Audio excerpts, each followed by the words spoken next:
बैलपोळा. आज बैलपोळा होता. संपूर्ण गावात उत्साहाचं वातावरण होतं.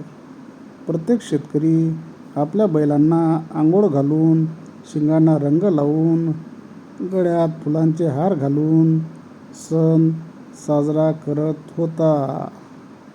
पण गावाच्या टोकाला राहणारे वृद्ध रामभाऊ मात्र आपल्या लाडक्या बैल राजाच्या मानेवरून हात फिरवत शांतपणे बसले होते.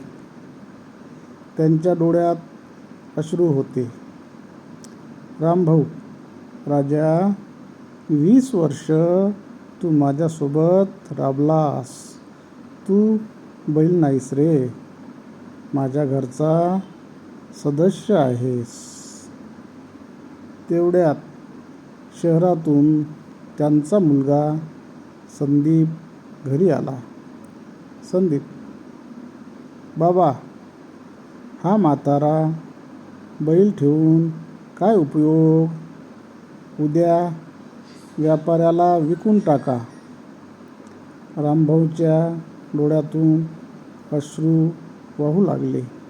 रामभाऊ, बाळा, ज्याने आयुष्यभर आपल्यासाठी कष्ट केले त्याला म्हातारपणी विकायचं?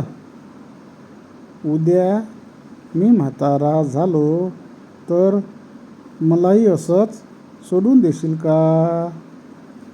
संदीप काहीच बोलू शकला नाही. त्या रात्री त्याला झोप लागली नाही. लहानपणी तो राजाच्या पाठीवर बसून शेतात फिरायचा, त्याच्यासोबत खेळायचा. त्या सगळ्या आठवणी त्याच्या डोळ्यासमोर उभ्या राहिल्या. दुसऱ्या दिवशी सकाळी संदीप स्वतः उठला.